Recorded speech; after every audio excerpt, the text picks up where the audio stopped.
নমস্কার, মিতুর রান্নাবান্নায় সবাইকে স্বাগত। আজ কম মশলায় আলু দিয়ে কই মাছের একটি রেসিপি শেয়ার করব। আশা রাখছি রেসিপিটি সবার ভালো লাগবে।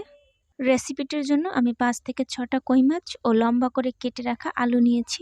চুলায় একটা কড়াই বসিয়ে এর মধ্যে আমি দিয়ে দিলাম 1.5 টেবিল চামচ সাদা তেল ও লবণ ও হলুদ দিয়ে মাখানো কই মাছগুলো। অপেক্ষা করতে থাকবো মাছের 1 পিঠ ভাজা পর্যন্ত।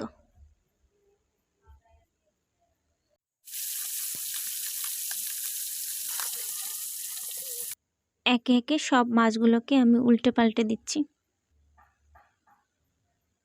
মাছের অপর পাশটাও আমি হালকা লাল লাল করে ভেজে নেব। দেখুন কি সুন্দর ভাজা হয়ে গেছে। এখন আমি মাছগুলো তুলে রাখবো। এখন আমি এর মধ্যে 5 থেকে 6টা শুকনো মরিচ হালকা ভেজে নিয়ে এর মধ্যে দিয়ে দেব পরিমাণ মতো জিরে। জিরে ও মরিচ হালকা ভেজে নিয়ে আমি তুলে রাখবো।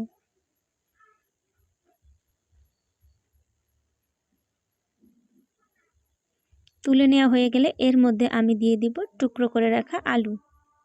টুকরো করা আলু হালকা নেড়েচেড়ে এর মধ্যে দিয়ে দেব সামান্য লবণ ও সামান্য হলুদ। লবণ ও হলুদ আলুর সঙ্গে আমি ভালো করে মিশিয়ে নিয়ে ভাজতে থাকবো 5 থেকে 6 মিনিট।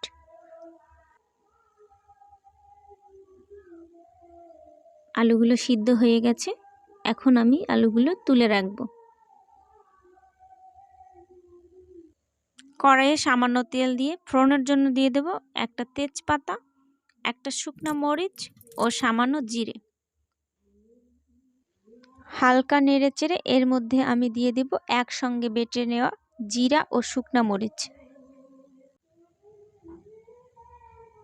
মশলাগুলো হালকা কষিয়ে নিয়ে এর মধ্যে আমি দিয়ে দিব সামান্য একটু জল, যাতে করে মশলাটা পুড়ে না যায়।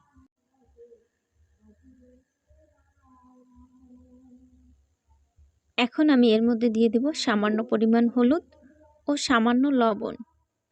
মাছে যেহেতু লবণ রয়েছে তাই আমি সামান্য লবণই ব্যবহার করেছি। মশলা ভালোভাবে কষানো হয়ে গেলে এর মধ্যে আমি দিয়ে দেব ভেজে তুলে রাখা আলু ও কই মাছ। মশলার সঙ্গে আলু ও কই মাছগুলো হালকা আঁচে কষিয়ে নিব।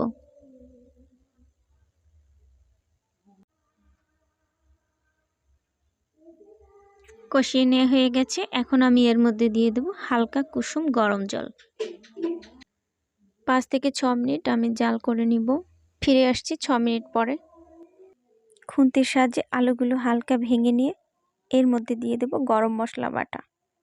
গরম মশলা মাছের সঙ্গে আমি ভালো করে মিশিয়ে নিব।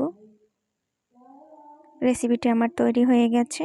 তো আমার এই রেসিপিটি যদি আপনাদের ভালো লেগে থাকে প্লিজ লাইক, কমেন্ট, শেয়ার ও সাবস্ক্রাইব করে চ্যানেলটির পাশে থাকবেন। ভিডিওটি দেখার জন্য সবাইকে ধন্যবাদ।